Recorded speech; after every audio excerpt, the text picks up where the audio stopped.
Good afternoon. I think we are ready to get started. I'm going to ask our partners at Tilde to help us get started, making sure we follow all of their instructions about creating this bilingual space that we are in today. Okay. Hola a todos. Hello, everybody. I'm going to give some brief instructions on how to activate the interpretation, and then I'll give some guidelines on how to best use the tool or best facilitate in the space for the tool to work.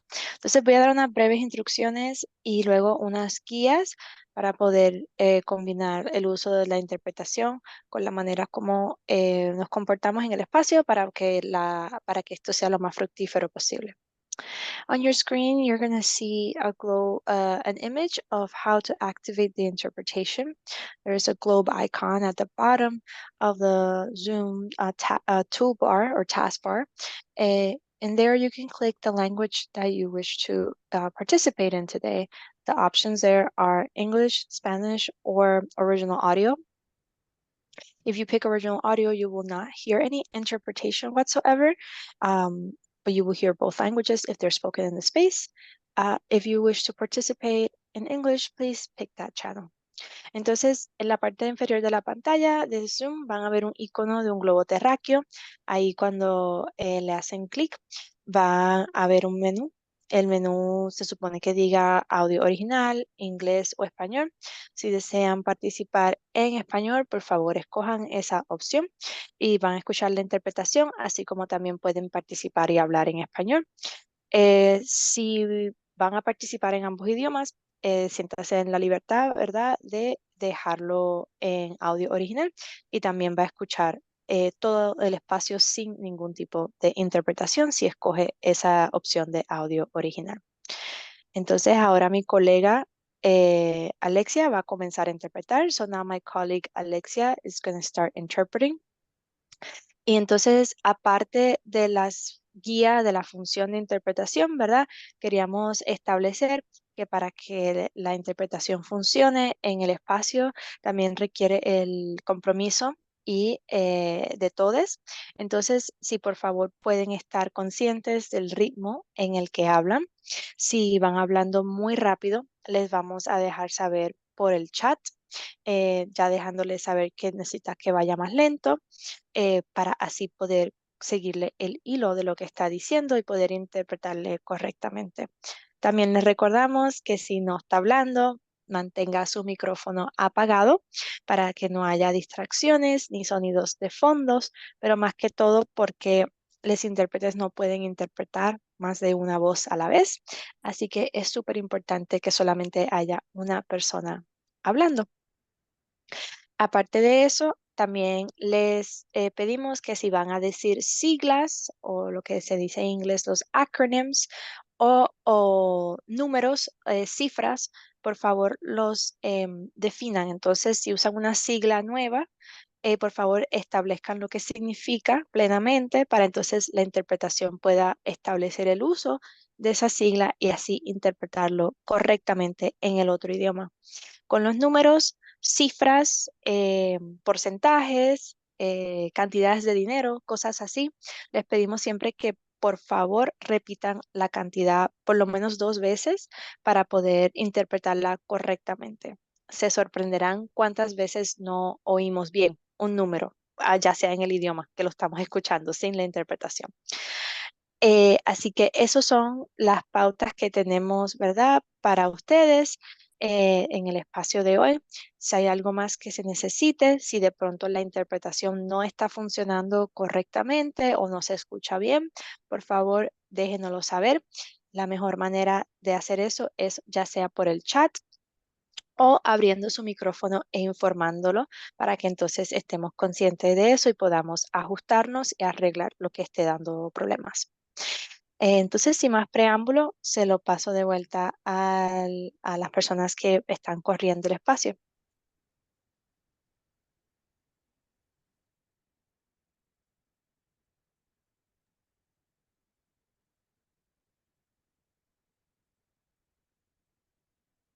Interpreters, have you completed your intro? I did, and you should have also heard that in English. Did you?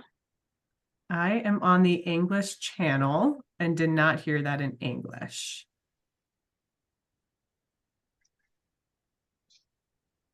Likewise.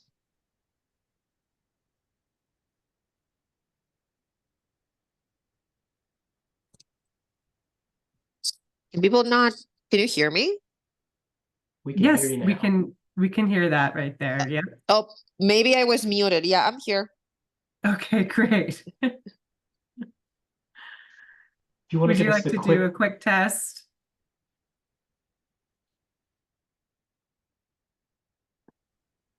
Uno, dos, tres, probando. Uno, dos, tres, probando.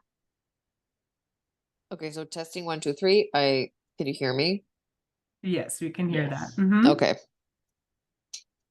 Want to give us a quick summary of those tips about avoiding acronyms and speaking slowly, some of those things that you were just saying?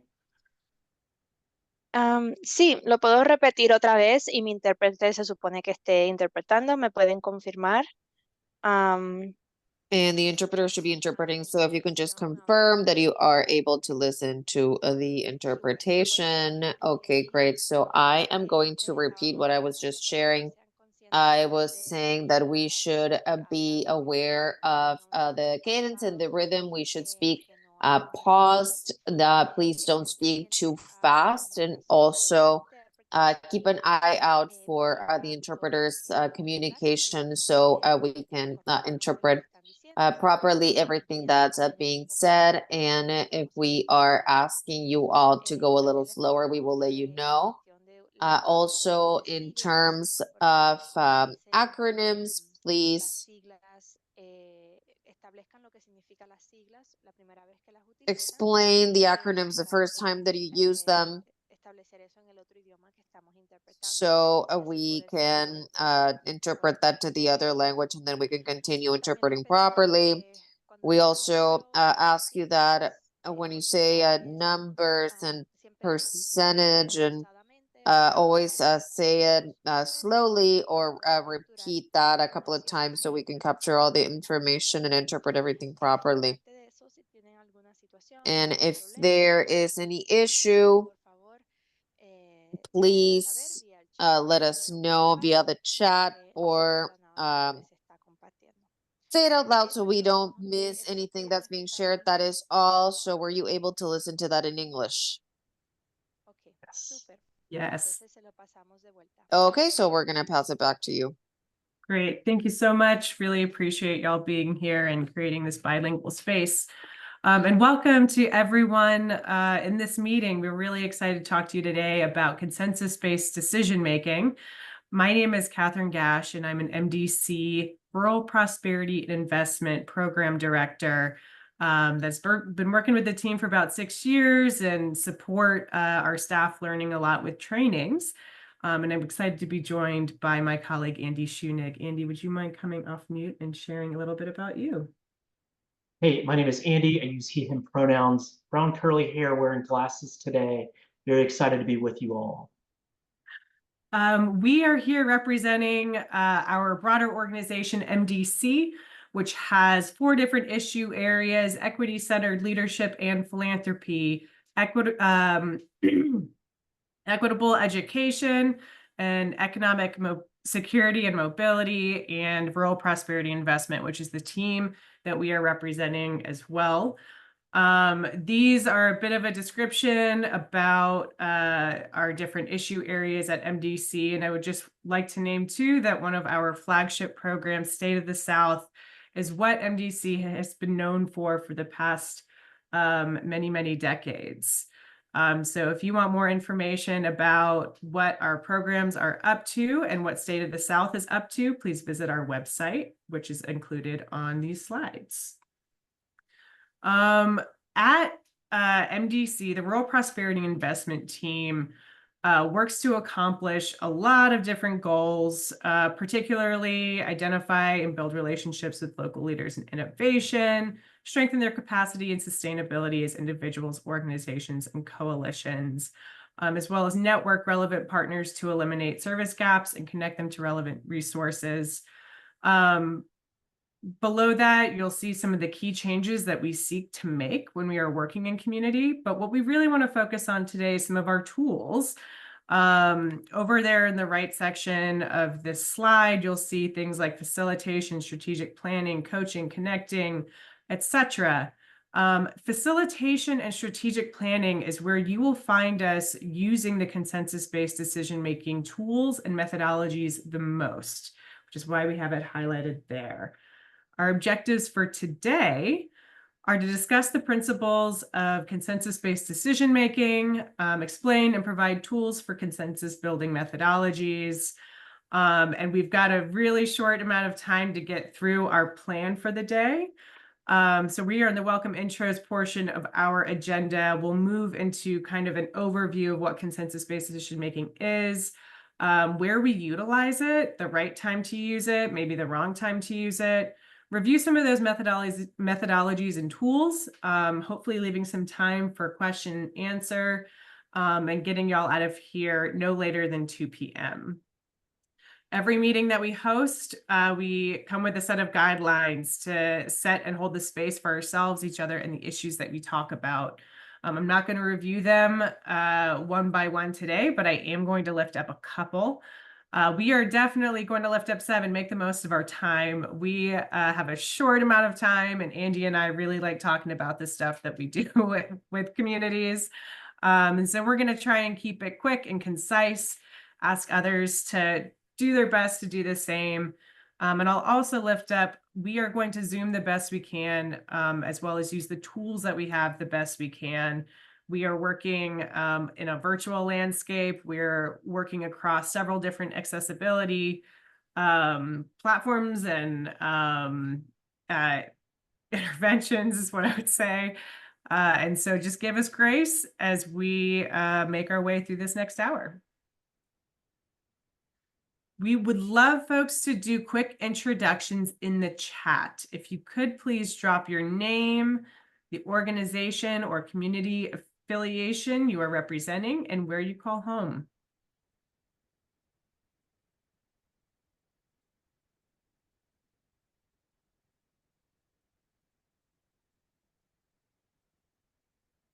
As those come in, I'm happy to start just out loud. Again, my name is Kathryn Gaasch. I'm representing MDC today, and I call Asheville, North Carolina home.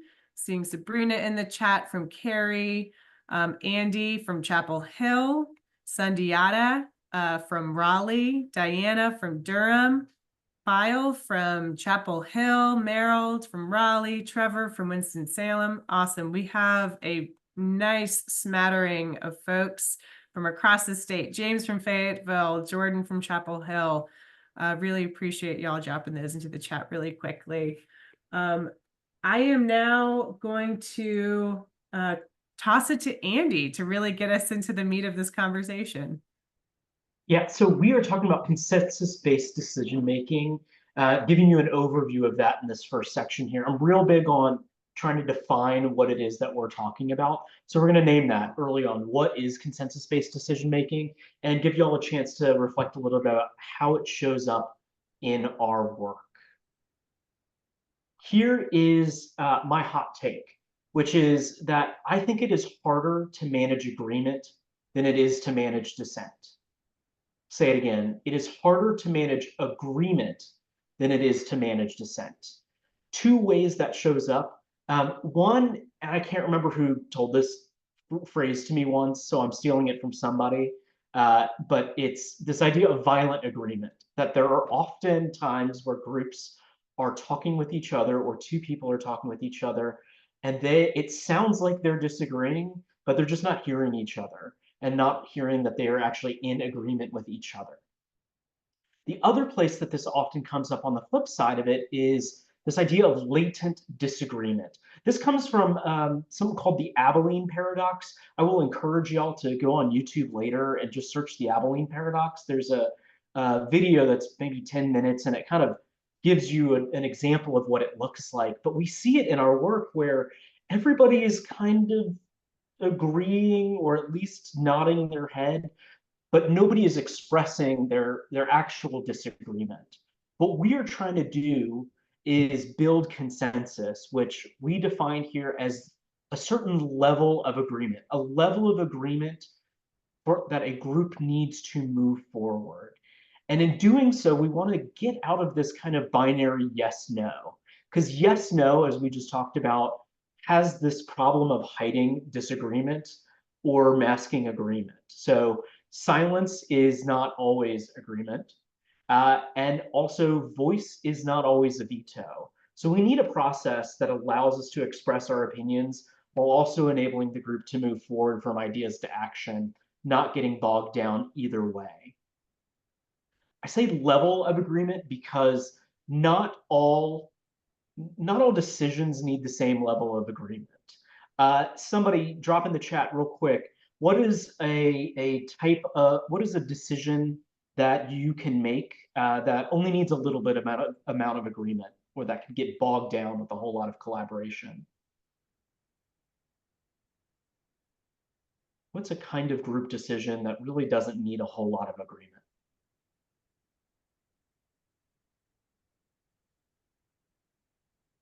Lunch plan, Sundiata, right? At some point, people got to eat. T-shirt colors. Sabrina, I imagine you're talking about when a group comes together, they want to make T-shirts, they get really bogged down on T-shirts. On the other side of that, the joke that I have in there is about a bathroom break. I used to work adjacent to Capitol Hill, and a staffer there said, look, we don't have 218 votes to determine a bathroom break at this point. We are really struggling to make decisions on Capitol Hill.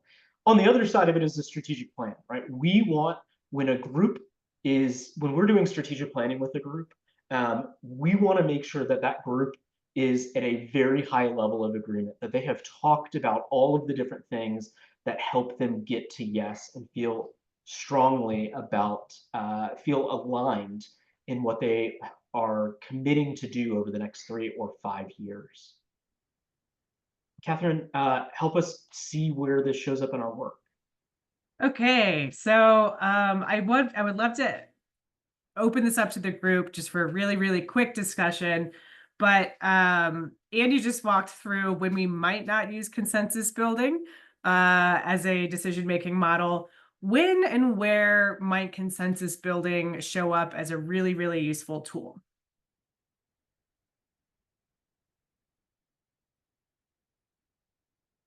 Feel free to take a guess.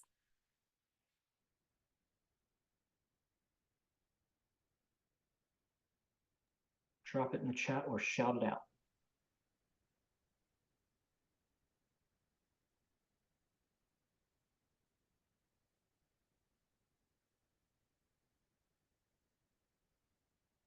Anybody? All right. Well, then I'm going to make some offers. Oh, here we go from Trevor. When a group needs to make a public statement. Say more about that, Trevor. Sometimes when a group wants to function as one entity, they need to make sure that everybody in the room is okay with the messaging or the decision or the trajectory. So yeah, when there needs to be common consent to something. Absolutely. So when there are multiple perspectives, consensus decision-making can encourage those diverse perspectives, creative ideas, and seek some of that constructive feedback. Pyle says, possibly with event planning. Right. A strong united front is important. Maybe that's for the event. Maybe that's for making a public statement. These can be really, really effective tools and methodologies when making strategic decisions. James, I think I saw your hand. I was gonna just piggyback off of what Trevor said, like when certain groups and nonprofits go to city council meetings or county or commissioner meetings. Say more about that. Just like the goals that they want, to make sure everybody's on the same page about that. Like if we're doing it if we're going up there trying to attack homelessness, like let's all be on the same page. Let's all have the information about that, and let's not send somebody up there that's not going to talk about homelessness if that's what we want. Absolutely. So when you're, as Trevor said, when you need a united front, when you're presenting a decision to decision makers, I'm seeing here in the chat from Merrill, things like program changes, budget cuts, staffing changes, I might lump those all into when a high stakes decision needs to be made. Consensus decision-making can help build commitment to achieving those goals by involving folks in decisions that affect their work. And like Diana says here in the chat, when making decisions that will have a lasting impact on the group, setting priorities and objectives for the group. I would also add, when there's no clear solution, we talked about times when it's way too simple. We don't really need to come to consensus about how many bathroom breaks are there or whether or not someone buys a t-shirt. However, if there are complex, uncertain, or controversial issues that need to be addressed, consensus-based decision-making is a way to seek those different perspectives, try and get to a point of clarity, and then towards a point of decision-making. And as Andy said before, we don't want to use these for decisions that have like a minor impact or just affect a few people, or operational or tactical decisions. I've heard Andy use this example before too. If there's a fire in the house, we don't need to find consensus about the best way out, right? We just need to get out. If there is an emergency response team and we have elected a leader to lead and drive the decision-making in times of high stress, that's not a time that we're going to be looking for consensus-based decision-making.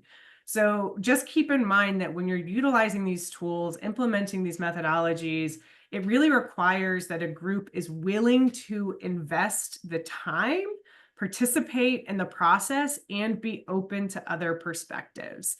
That is not always the case. Of course, for those smaller decisions, it's not always the case for every group. Frequently, when we talk about facilitation, when to meet, when not to meet, a lot of those principles about when not to meet can also be applied to when not to use consensus-based decision-making, right? So if there's too much contention or anger in the group, consensus-based decision-making might not be the best tool to run to as a first go at advancing the conversation. If we have no idea what the objective is for the decision that we're trying to make, we're just going to spin. There's no reason to try and put a decision on something that's still really out in the ether. I'm seeing some activity in the chat here, but just recognizing that decisions that will have a lasting impact on a broad group of people, things like roles, goals, and budgets, these are things that we might consider consensus-based decision-making for. I would also offer that consensus-based decision-making can help build trust, mutual understanding, and solidarity among group members. It's a participatory process. Creating consensus-based decision-making spaces requires a level of openness. It requires a level of communication. And so it is a way to build community and strengthen relationships when the time is right and ripe. Yes, Merrill. Yeah, really quickly for the folks that are watching this that are connected to our PEECO work, on Monday, a lot of the the supplemental funding for the child care centers that they support and operate will lose some vital funding as the House and the Senate are disagreeing on like what allocations of funding help support them keep the centers open. So there's going to be some tough decisions that folks will have to make this summer about keeping staffing levels of how many children can be served. And so definitely one of those places where folks will have to come together. Yeah, thanks for tying that right back to real world application, Merrill. It's a really, really effective tool when it comes to group work, participatory work, etc. I had a thought and I'm blanking, which is frustrating when you're being recorded, but maybe I'll pass it to Andy at this point. I'll come back to it. Sure. We've talked about the what of consensus-based decision-making. Let's talk about the how. There are a couple of different tools that we use. I want to give you an overview of the ones that we use most frequently, and starting with probably the most frequent, one that's a little bit different. Come to dot voting, which a lot of folks have participated in a dot exercise before. It has kind of a special purpose. It's not as easy to deploy. It requires some setup. But the one that we'll end with is one called Fist to 5. That is one of the easiest. We pull it out amongst our team. We actually sometimes just talk in that without going through the formal exercise. Number one most important thing that we are trying to ask people to do as facilitators when we're trying to build consensus is start with a proposal.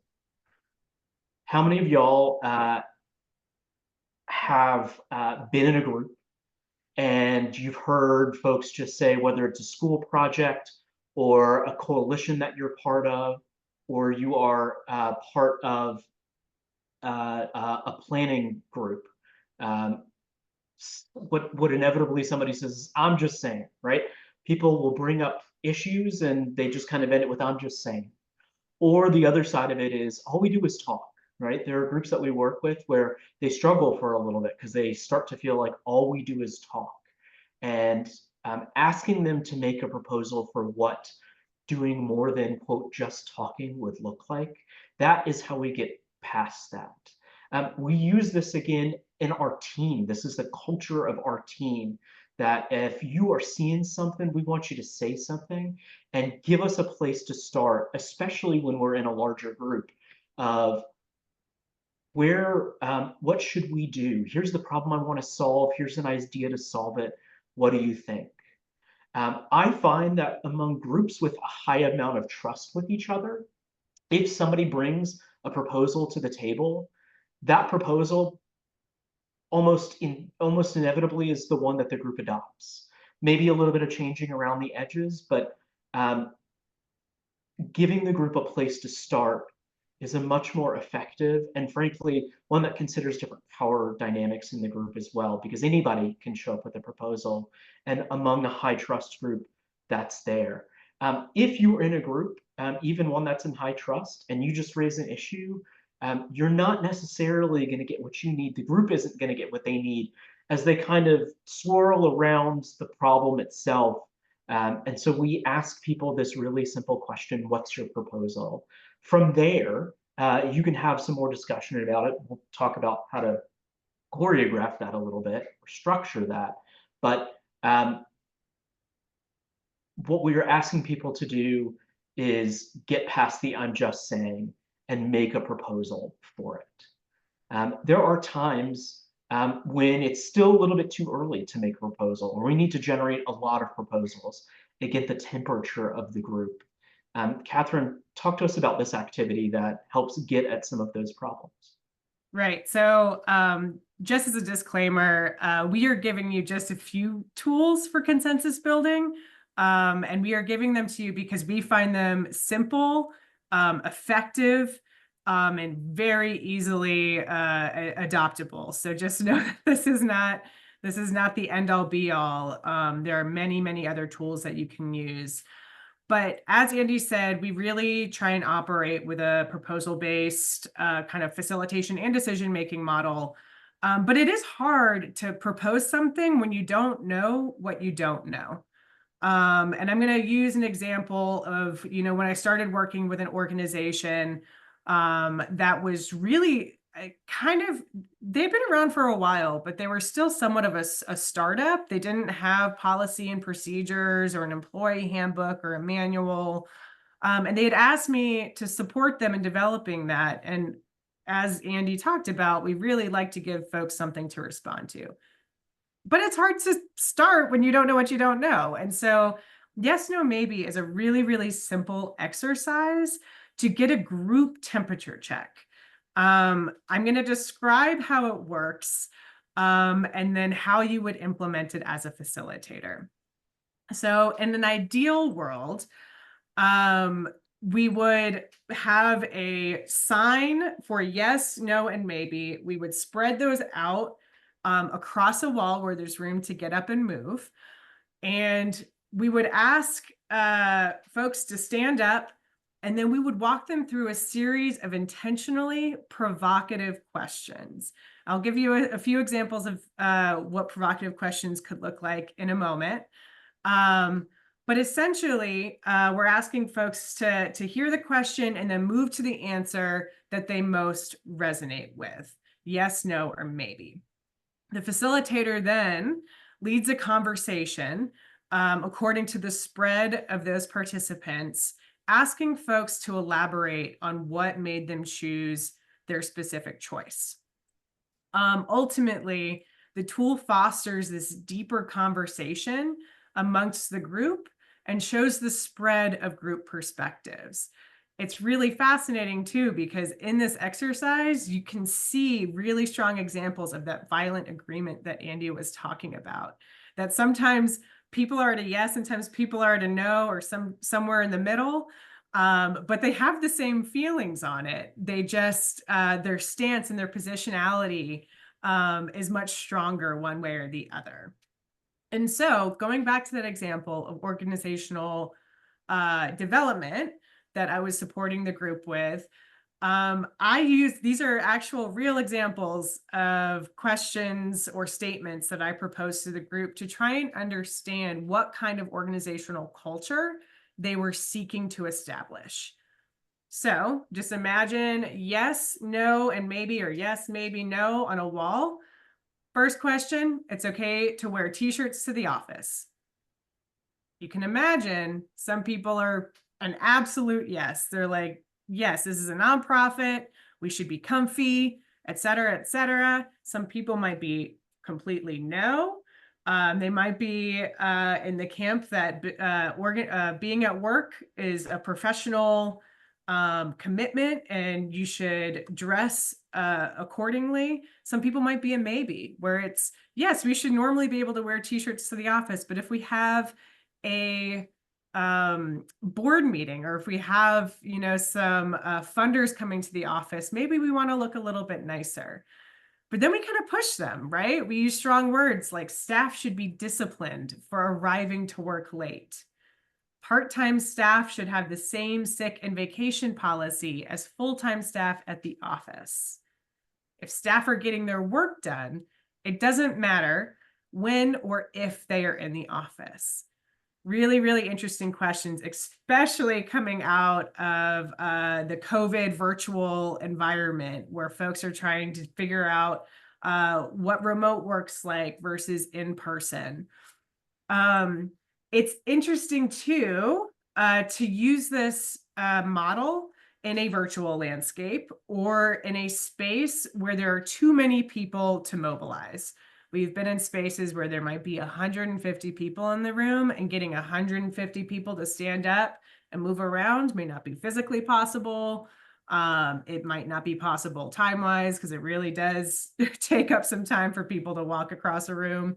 We've used flyers, or so giving folks just printouts of yes, no, maybe, so they can flash them up. And you can say, I want to hear from the no's. Tell me why you're a no. Get some of their responses, and then move over to the yeses. Yeses, tell me why you're a yes. Their facilitator then reflects back, starts to identify some of those underlying themes, and gets to a place where they can actually create a concrete proposal. There is no expectation that your first proposal is going to be perfect. It's simply a place to start from. And by using a method such as yes, no, maybe, you've already gotten some of the input from participants. And so you know that it's going to be a stronger proposal than just starting from scratch. Let's practice one or two real quick. So use the chat again, and we'll draw you out on it. So be ready to unmute and let us know. Here is a statement, and one other rule is your interpretation of the statement is the right interpretation of the statement. Don't overthink it. Statement is, if you've seen one rural community, you've seen one rural community. If you've seen one rural community, one rural community. Drop it in the chat, yes, no, or maybe.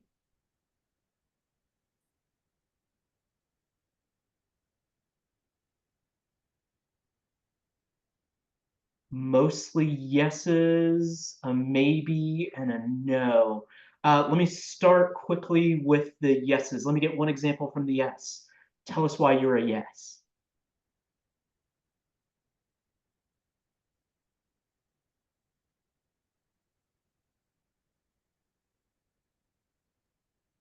Can everybody hear me? Yes. Okay. I said yes because, well, I think that rural communities oftentimes have a lot of things in common. They also tend to be pretty unique, and I think it can sometimes be easy to slip into thinking that they're all the same, which can lead to problems. Lead to problems, thinking that they're all the same, even though they have some commonalities. Let me hear from a maybe or a no. Just unmute.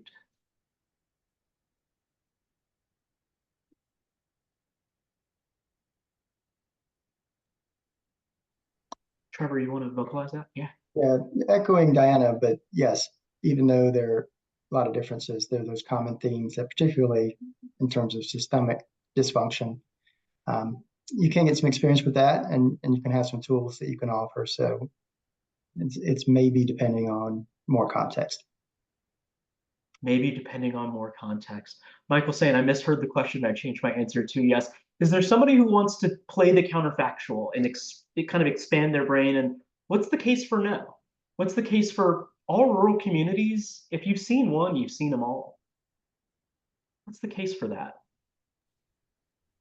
I could make the argument that a lot of the issues in rural communities ultimately boil down to, material issues and people not having their needs met, and that's a common thing in rural, suburban, and urban areas. Yeah. That at the core of all rural communities is this deficit, this lack of material things and resources. Let's do one more. And it's this.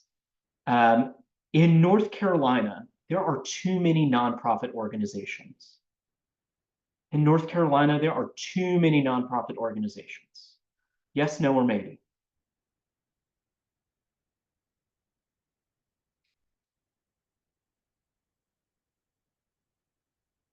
Letting people react.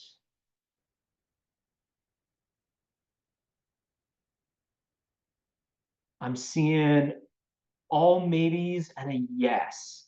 So I want to point out one interesting dynamic here, which is you can see it in the chat. You can see it when people are physically moving around, that sometimes even if a group is disagreeing with a thing, if they're all in agreement that they're in disagreement, it is a thing to point out to a group that they have more alignment among each other, even if they are talking about a problem that they still need to solve. Let me start, if I can, with the yes, and then I want to hear from a couple of maybes. Tell me, there are too many nonprofits in North Carolina. I've interacted with some nonprofits where there really is no discernible reason why this nonprofit is a separate entity from another one in the community or issue area. Yeah. That people have started their own nonprofits, then it's not clear why they have a separate mission from other entities around them. Yes, yeah, and I feel like it would be in some cases more pragmatic to just join the pre-existing organization, but there's a level of people get something out of starting their own thing. So yeah. That these issues around time, turf, and trust. I'm hearing the turf piece might be part of it. Makes collaboration hard. Let me hear from one or two maybes quickly, and then we'll push forward with a couple more of the tools that we've got. Are you on the fence? What's the maybe? I generally agree with Michael that I have seen folks who feel like they're supposed to create their own nonprofit, but could probably do better with a collaboration and more structure. But I think my maybe comes from the too many element of it and how we define that. Because I do also know sometimes my perception might be that this is duplicative or this is the same thing. But maybe there is some difference in the community or the trust that they have with the people they're trying to serve that I don't always know about. So I think I just can't say for sure that we are definitely at the level of too many. Getting caught on the too many. One other person, and then we'll push forward. A voice we haven't heard from in a minute.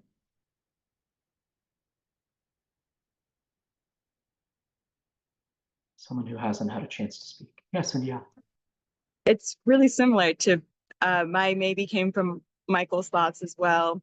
And I'm also a little stuck on the too many. I think about, I guess, the idea that there are some locations that are so small and so different within North Carolina from others that a larger collaboration may not actually be their best option. So like the small organizations, like just where I live in Boone, North Carolina, or in Avery County, they were serving specifically these small locations for a specific need.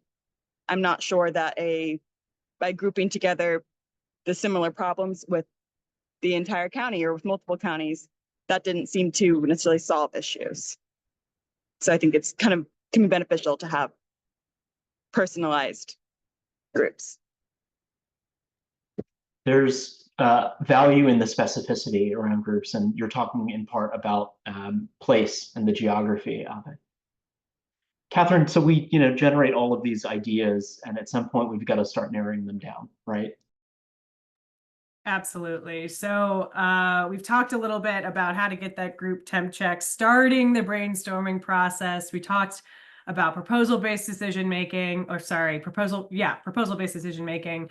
I want to lift up dot voting because this is also something that comes up very frequently in our work. We do a lot of coalition work, which means that we're working with large groups of people across sectors representing a lot of different corners of their communities, holding different responsibilities. It's interesting because this is more of a democratic way of approaching decision making. Everyone has the same amount of voting power in this situation. And so it's a method that's used to identify a team's preference or a group's preference from a list of options.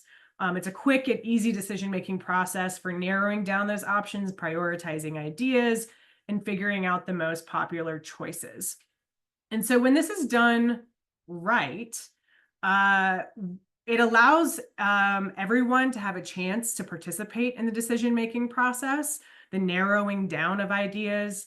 It prevents the hippo effect. I'm not sure if anyone's ever heard of the hippo effect, but the highest paid person's opinion gets the most weight, which can happen, by the way, and yes, no, and maybe, right? So if your boss is in the room and you've got positional power influencing an organization, folks might not necessarily feel as comfortable speaking out about what they really want. And so when you give everyone, 3 dots to select their choices, it removes some of that positional power from the room and really, really captures the heart of the group's perspective and opinion. It also can speed up the decision-making process, right? So it pulls us a little bit away from just consensus. If everyone agrees that, the top and majority items that get selected are the ones that move forward, if that is the agreement that the group has come to, and it narrows down, just a big wide list into something much smaller. And so you probably want to do or utilize this method if you're hitting kind of a wall around your final decision. It's a way to really, really push through that last barrier.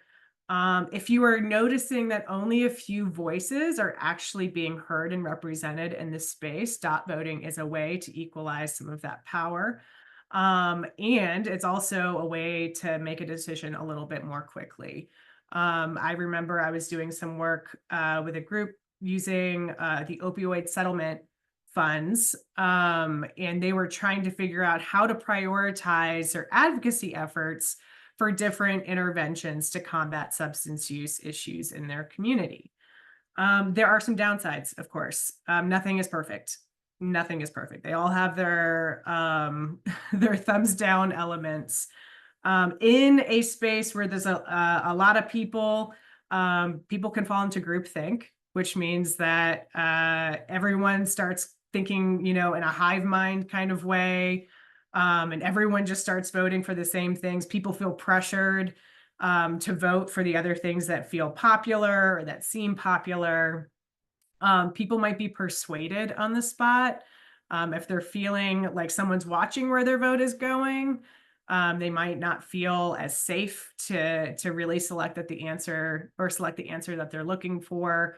And of course, split voting, you might get to a point where you're trying to narrow your options down to 3, and there are 6 options that have all the same votes. Can only get you so far. You might consider using it again, reducing the amount of votes that you can use, but it is still something to consider. And also, I would offer options with varying complexities can make this really problematic. So going back to that opioid settlement funds example, the group that I was working with was trying to identify the different interventions that they wanted to advocate for to county commissioners. And up on the wall, they had things like syringe exchange programs, Narcan, distribution of Narcan, all different kinds of strategies that are intended to reduce harm.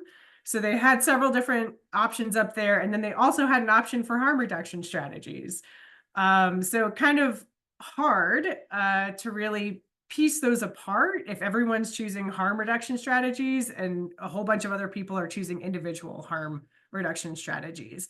So considering the level of complexities of the ideas and items that you're asking folks to respond to is going to be really, really important. I'm going to stop there. Any kind of questions or thoughts on dot voting as folks have experienced it? Again, a very, very simple, quick tool to be used in tandem with proposal-based decision-making, as well as yes, no, maybe. Andy. Let me show you all the one that I think we use the most, and it's the one that has the least amount of setup. A group can learn it very quickly. I've taught it to a group in real time. And as a team culture, again, we sometimes just talk in this way about levels of agreement. This is a group, the Beaufort County Behavioral Health Task Force. They are, at this time, they were meeting both on Zoom and in person, and they were making a decision. Couldn't tell you what it was at this point, I've forgotten, but this is a picture of them doing this tool that we call Fist to 5.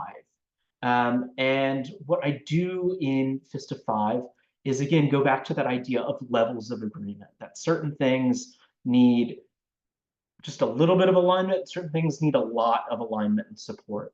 It also gets us away from that yes-no binary. I typically signpost the process for the group. I tell them, here's what we're going to do. Here's the proposal. We're going to do a quick Fist to 5. I'll explain that in a second. We'll take a moment, use some discussion if needed. Again, if a group is already in agreement about something, that's a sign we don't need to actually talk a lot more about it. So let's move forward and not get bogged down in discussion. But if there's more kind of a spread of opinions, we'll talk more about it. After discussion, we'll come back and ask people to do Fist to 5 again, and that'll be the decision. It is important that the facilitator or somebody, and I'm really keen on saying something I didn't say at the beginning, which is all of these skills are skills you can do if you are part of the conversation yourself. You do not need to be a neutral or external facilitator to use them. So it looks like this, Fist to 5. Again, other models that are available. Sometimes you could do thumbs up or thumbs down or thumbs sideways. We usually go 1 to 5. So we give people a proposal, or somebody states a proposal, and we ask Fist to 5, where are you? 5, this is a perfect proposal, no notes, let's move forward. I'm ready to support it. I'm putting my resources behind it. 3 is I've got some questions I want to answer. I've got some suggestions to make the proposal better, but I am on board and I will commit my time and resources to making this happen. One or two is a sign of disagreement and wanting to distance yourself from that proposal. A zero, that veto, that's really saved for something illegal, immoral, or unethical. Key in that is the discussion, right? We want to know what would move you to a 5. We are trying to draw people out beyond just a yes or a no and help them articulate and explain what it is that they are thinking. Enthusiastic support looks like that. A lot of people over by 5. Lukewarm support, you might even have somebody who's a 1 in there. Mixed feelings, far more of a spread. And we really encourage people. Veto, that stops the process and we got to start all over again. So that's got to be something that's illegal, immoral, or unethical.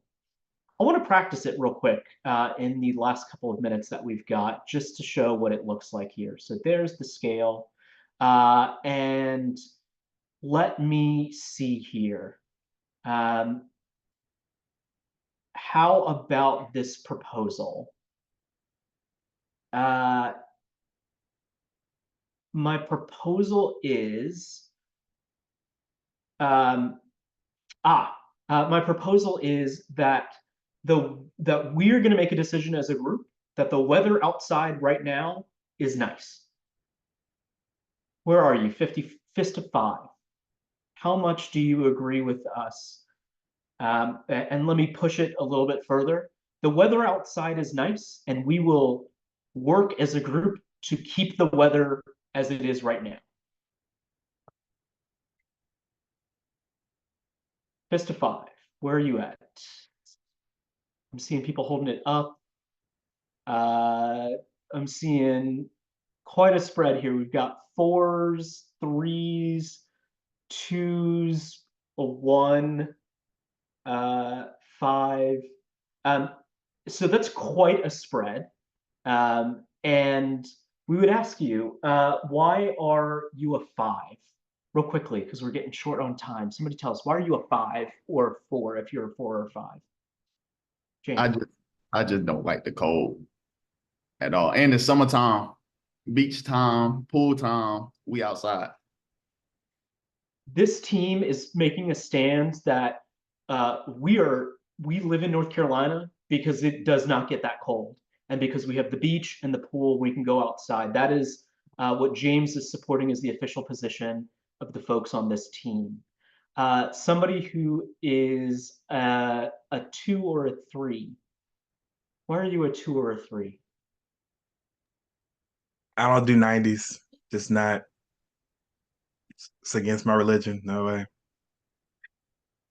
Just a blanket. This is a moral issue here. Yeah, can't do it. Not gonna do it. Core to Merrill's identity. Other folks, why are you a 2 or a 3? I may love the outdoors and I'm outside right now, but that is only with an umbrella and a fan. I can't do this temperature, just raw. So what you're pulling at there is this next question, which is what would move you to a 5, right? And you're saying, I like being outside. This weather is okay, but what I need a fan and I need an umbrella, right? And you can see in this way that as we draw people out, well, what would it take to move you up to a 5? What would make this situation better? Hey, we need Merrill is just shaking his head. No, there's no way that we get close to that. But what kind of resources do we need? What kind of decisions do we need to make in this? Trevor saying there's no bad weather, just bad clothes, right? So there you go. What would move you to a 5? We're talking about long, flowing, loose-fitting, lightweight, light-colored fabrics. As we wrap up here, Kathryn, you want to check and see if anybody has any quick questions, naming that we will not, this will not be the last time that we talk about this. We like talking about these things. We will continue to talk about it, especially as it comes up in our work. And for the folks associated with PEECO, I know that offer stands for you too, with Merrill and others who you may be working with. Kathryn, I'll pause here, but any questions that you want to field with them?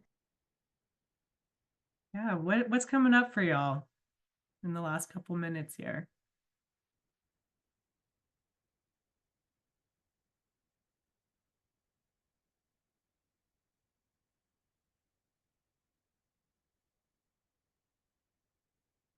I would say, you know, a couple things I've just observed, and I've had the pleasure of being able to kind of see all of these methods, but the yes, no, maybe, and the fist of five are particularly effective and are engaging for people who may not want to deal with that initial confrontation of just like no or yes, and it just gives it's more participatory, I feel, and not as yeah, I think we talked a little bit earlier about like this the violent agreement.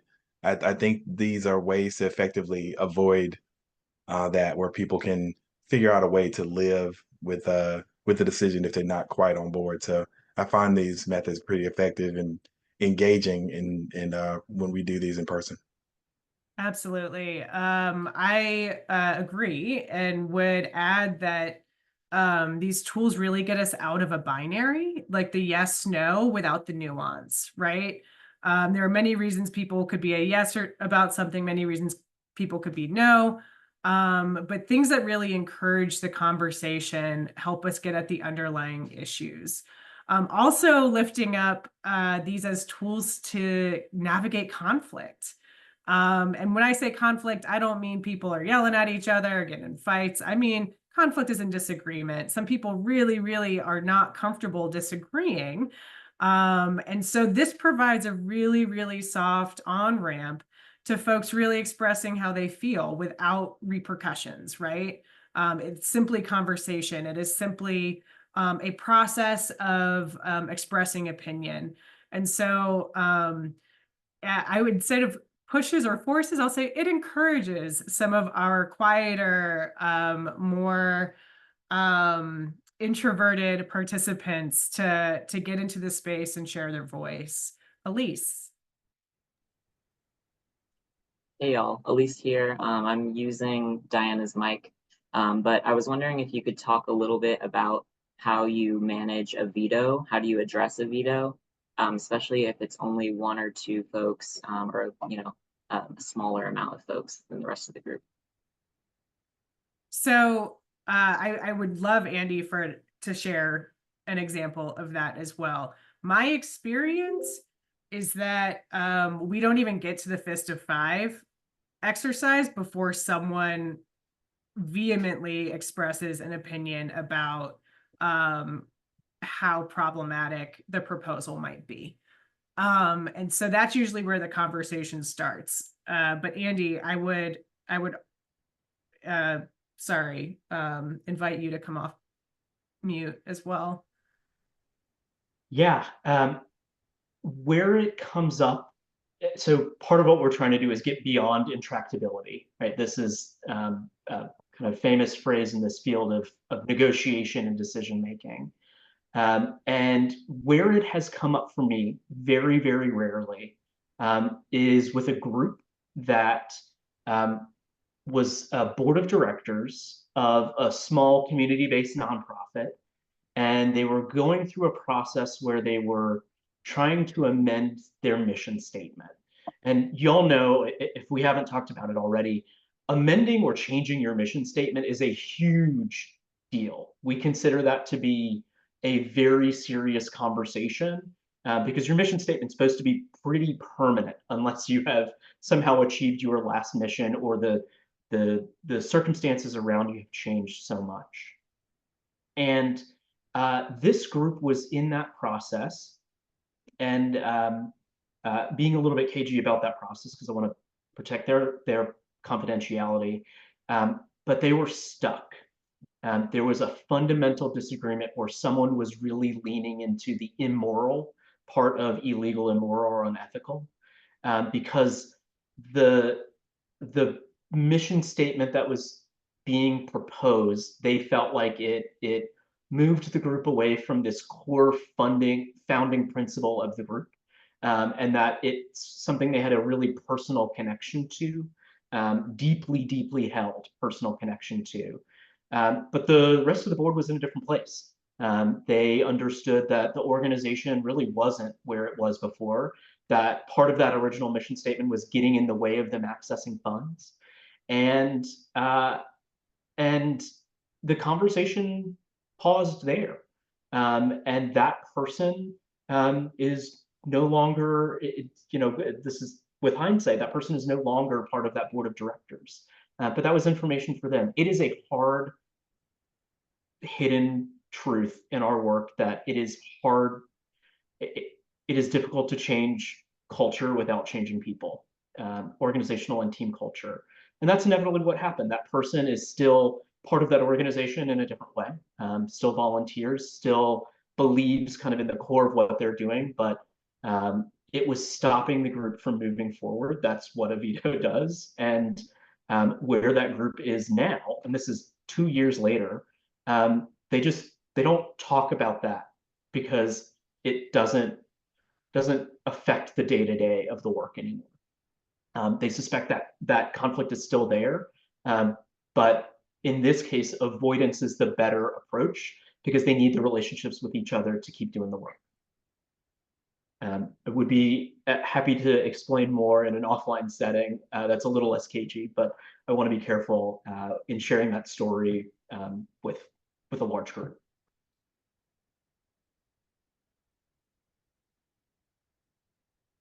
At least, did that help towards answering your question? Yes, yeah, that was helpful. Thanks. We are coming up on time. So again, an appreciation for y'all sharing some of your time with us. We're excited to continue working with all of you who are part of our team, with other folks who are associated with PEECO, who are part of our broader network. Meryl, if there's anything you want to add on that, I'll give you a second to do that and we'll wrap up from there.